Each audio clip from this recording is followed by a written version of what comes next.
Hi everyone, today we will be embarking on a book study of Reading Don't Fix No Chevys by Michael W. Smith and Jeffrey D. Wilhelm. The title Reading Don't Fix No Chevys is resonant to my teaching experience thus far. Teaching in a rural southwestern Virginia high school, I often have students say, "What's the point of this?" or "How's this going to help me after school?" Many of my students see all of their experience in education as a means to, quote, get a piece of paper, which they do not see value in. Despite Michael Smith and Jeffrey Wilhelm approaching this topic 16 years ago, it is still an issue that matters in our society today. To organize this book study, I have chosen to use the Cluster Web Graphic Organizer. This is a common organizational chart that can be found in many places. The pattern I'm using here was found in Content Area Reading Strategies by Laura Robb. Smith and Wilhelm begin by establishing their purpose through an examination of the literature thus far. Smith and Wilhelm approach the problem of the gender gap in reading from a new perspective because they recognize that not all boys were weaker readers than girls and that looking at the boys as one whole group without taking into account their diverse backgrounds of race, culture, socioeconomic status, and interests was faulty logic that would not lead to a solution. They also considered the role society played in constructing a boy's belief systems, specifically what it means to be masculine, and how those beliefs related to what the boy thought was acceptable or not acceptable behavior in regard to reading, among other things. It is important to note that they rest their research on the shoulders of much in the field of education regarding boys and reading. However, Smith and Wilhelm note at the end of the chapter on page 20, "We've presented a wealth of research that talks about boys in general, but we've presented it with the caveat that as teachers we need also to look at the individual boys in particular." The most vital message they communicate in Chapter 1 is that while the research is important, we cannot lose sight of the individual student and his needs. This chapter is based on the premise of flow experiences, which consist of four main principles, which are listed on pages 28 and 29. These principles are a sense of control and competence, a challenge that requires an appropriate level of skill, clear goals and feedback, and a focus on the immediate experience. Smith and Wilhelm cover each of these topics in turn and discuss how they relate to the boys and their experiences. Specifically, the boys needed to know they had control. This control is based in some pre-existing competence.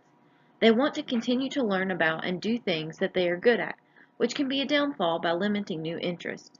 The boys often spoke of how they enjoyed working when they were in control of the topic or selection of material. This all sounds pretty straightforward. Just give them choices, right? Well, Smith and Wilhelm suggest that this isn't necessarily the case by citing Newkirk, 2001, who indicates, quote, that sometimes when we think we are offering choices, our students, particularly the boys, may construe the classroom context and what is valued there in such a way that they do not feel they are really being offered a choice. Page 34. This leads me to my first question for consideration. How do we as educators set up a classroom environment in which we can allow true choice without the confines of traditional classroom beliefs? What changes can you make in your practices that would help the students like those in this study? The second principle of the flow experience is that boys need a challenge, but one that is doable. This is a tricky principle to achieve because it is much like the issue Goldilocks faced. Things were either too hot or too cold, too big or too small. Trying to find the middle was difficult. However, that is the key. This principle is also closely related to self-efficacy, which is necessary for the boys to feel successful in all of their endeavors. The third principle of flow experiences is the need for clear goals and feedback. This is why many boys enjoy sports, because sports give that immediate feedback of success. A video game works much the same way. Smith and Wilhelm point out that this is a problem with extended readings. They provide the example of a novel which does not give you quick, instant feedback because it takes so long to get to the end and full understanding. Conversely, things like magazine articles and newspapers provide some more of that immediate feedback due to the length of the text. The authors connect this idea with Rosenblatt's theory of reader response, in which we read for the experience of reading. They also connect it to Vygotsky's theory of the zone of proximal development. They combine these to recommend that, quote, teaching then should precede development, leading the learner into uncharted and challenging water that can be navigated with assistance. Page 40. Fourth principle is a focus on the immediate experience, which relates directly to flow experiences. This occurs when a person is so involved in the task they are doing that they do not attend to anything going on around them. The boys selected many activities based on this principle. They wanted to enjoy whatever they were doing and were not as concerned about how it could help them. Another factor that influenced the boys' choices was their social circles. Another factor that influenced several of them was the need to escape from the stress of life, which they did so in various ways like hanging out with friends or using music. Many of the boys, more than half, wanted activities that involved physical movement. They did not want to be bored. Many of the boys also didn't want to do the same thing again and again, which is a problem some found with school. Again, at the end of the chapter, Smith and Wilhelm warn against overgeneralization. We cannot assume that this will be the exact case for every boy or every student. So how do we as teachers respond? They suggest to start with the planning. When we ask ourselves what do we want our students to learn, we must also ask, quote, what is the quality of the experience I want them to have today? Page 50. They also suggest that we be cognizant of how we build our curricula. We need to be aware that we are building skills and must start with the foundational blocks, providing the next set of building materials as necessary so that our students can develop the necessary skills in order to feel successful. This brings me to my second question for consideration. As you begin to plan your next lesson, what do you want your students to learn and what quality of experience do you want them to have? How will you modify your plans to meet the needs of all your students, even more so than you already do? To really get to the bottom of things, Smith and Wilhelm used triangulation methodology in their research to ensure they were getting the true feelings of the boys. They presented the boys with specific profiles and asked them 3 questions about each profile. What do you admire about the boy? What do you not admire about the boy? And where, if anywhere, do you see yourself in the profile? From page 62. From their interviews, they gathered that the boys truly understood the importance and value of school and how it could impact their future. Many of the boys looked for that same value in what they read. They didn't care to focus on the satisfaction of reading, but rather how it would benefit them. As I mentioned before, this also holds true for my own students. Smith and Wilhelm also saw the implications of society on the boys' responses. They often held the profiles to a different standard than what they held themselves to. They provide examples where the boys expected the profiles to be doing more than the boys themselves did. They also tried to test the idea of masculinity by creating a profile that had more characteristics that would traditionally be considered feminine. Surprisingly, many of the boys admired the profile's dedication to reading. Most of the boys saw the value in what the profile character was trying to accomplish. Those who did criticize this character did so not because he was feminine, but because he was not social enough, suggesting that, quote, boys need to get away from school and the things of school in order to be with friends, not that reading is sissy stuff, end quote. Page 78. In an effort to address race and class, they created 2 other profiles that were more centered around this topic. One of the profiles, called James, was specifically designed to represent an idea presented by Fordham and Ogbu, as cited by Smith and Wilhelm, that African American students link the culture of school with acting white and reject it as violating their cultural norms. Page 78. They discovered that with the boys in the study, this was not the case because, quote, their profound belief in school as the engine that drives the future success. Smith and Wilhelm's takeaways from this part of the study are that we have to make reading less schoolish. Essentially, we need to find ways to make it look like, quote, healthy work. Then boys may be more receptive to the education. They suggest that instruction and reading take a, quote, just plain folks approach, meaning that it is, quote, personally purposeful, takes place in a real context, assistance provided within that context to meet a shared goal, and learning that is immediately applied. Page 84. One approach to do this is to put our schoolish texts in new contexts. Page 87. My next question for consideration is, what schoolish text in your classroom can you change the context of to make it a much less schoolish reading, thus making it more accessible to your students? Smith and Wilhelm present the idea that when we take the time to find out what our students want to do with what they read, we can get interesting answers. They indicate that the boys who renounce school reading don't eliminate literacy entirely from their lives. They also found out that the boys see home and school reading as very different activities, but that they classified many things as literacy, like watching videos or viewing images. Many of the choices the boys made outside of school harkened back to the ideas of flow experiences. They needed to have a sense of control over their reading and wanted to be competent in order to participate in a community of practice.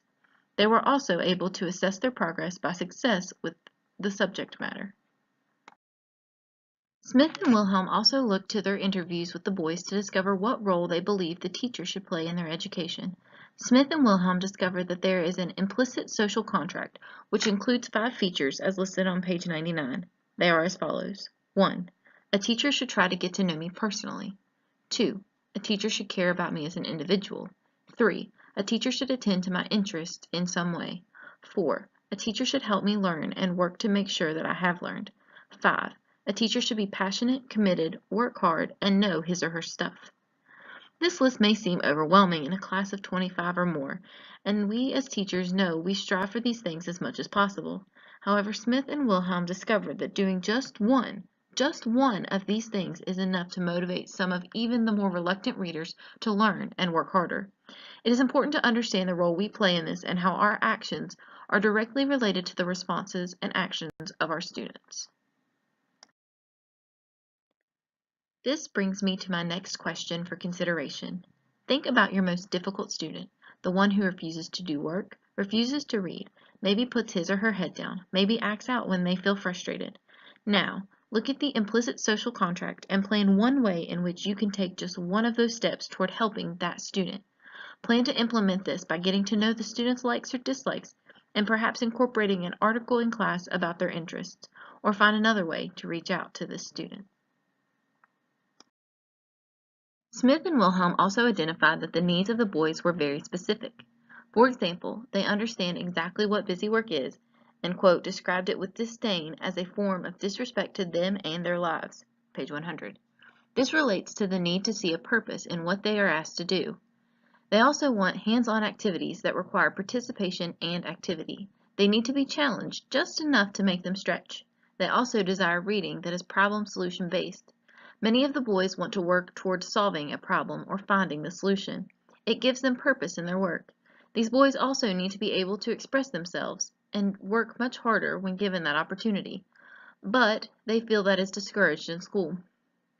Many of the boys also felt that the material they covered had insufficient depth, which indicated that they wanted to have a better and deeper understanding of the material that there often is not time for in school. They wanted to have a choice and be able to appeal to their interests, which they do not believe they currently get to, as 2 groups chose prison as a metaphor for school. Also, when given the opportunity, they used technology at home, which could help bridge the gap between school and home literacies if used in the classroom. The boys also mentioned using drama as a positive instructional technique that they embraced. I can also relate from my experience in the classroom that the most enthusiastic participation occurs when students get to act out a scene or create their own scenes to demonstrate a particular skill. My next question for consideration is, what small changes can you make in your classroom to begin to address the needs of students like the ones in this study? Consider making small shifts to your pre-existing assignments that make them more inclusive of the needs of all of your students. Chapter 5 addresses the texts boys enjoy and why they enjoy them.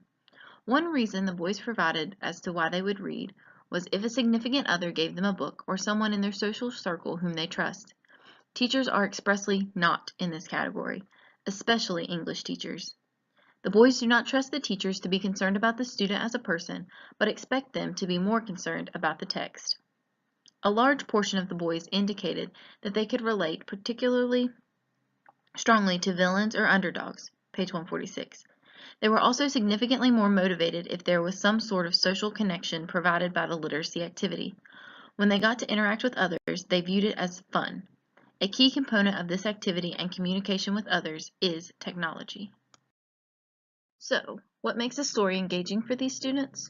They want to be hooked quickly, quote, in the first few paragraphs, to be exact. They also enjoy, quote, popular culture texts such as cartoons, videos, TV shows, and songs. Page 150. They also preferred text with a narrative structure as opposed to an expository structure because of things like action and suspense that are often present in those stories. They also described their reading experiences with highly visual language. so a text that can appeal to that aspect of their reading will be more engaging for the students. They also want to be able to discuss the text easily, which is a characteristic Smith and Wilhelm call exportability, page 152. When they found an engaging text, they want to continue to engage with it for longer periods of time, scaffolding their understanding to deeper and deeper levels. The boys also appreciate the ability of narrative text to provide multiple perspectives and unexpected outcomes via irony or satire. They appreciate the variety of and the breaking up of routines. They also want to read things that are funny because it is so often not a part of their educational experiences. Smith and Wilhelm were surprised by the fact that the boys did not express parameters for what men or boys should be reading. They wanted to see how the boys actually thought while they read, so they had them read 4 stories and participate in think aloud protocols as they read stories that were, quote, first-person narrations that focused on a conflict between the narrator and another person, page 159. Much of the discussion the boys presented was, quote, focused on the characters' motives and worked to understand them as human beings, page 146. And, quote, the boys regularly use their life experience as a way to understand the characters, page 167.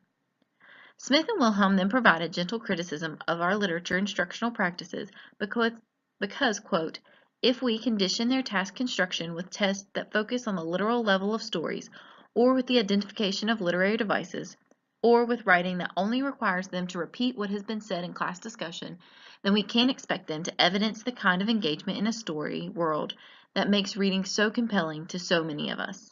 Pages 171 to 172. Basically, we need to be asking students to perform the tasks that are what make reading and literacy compelling.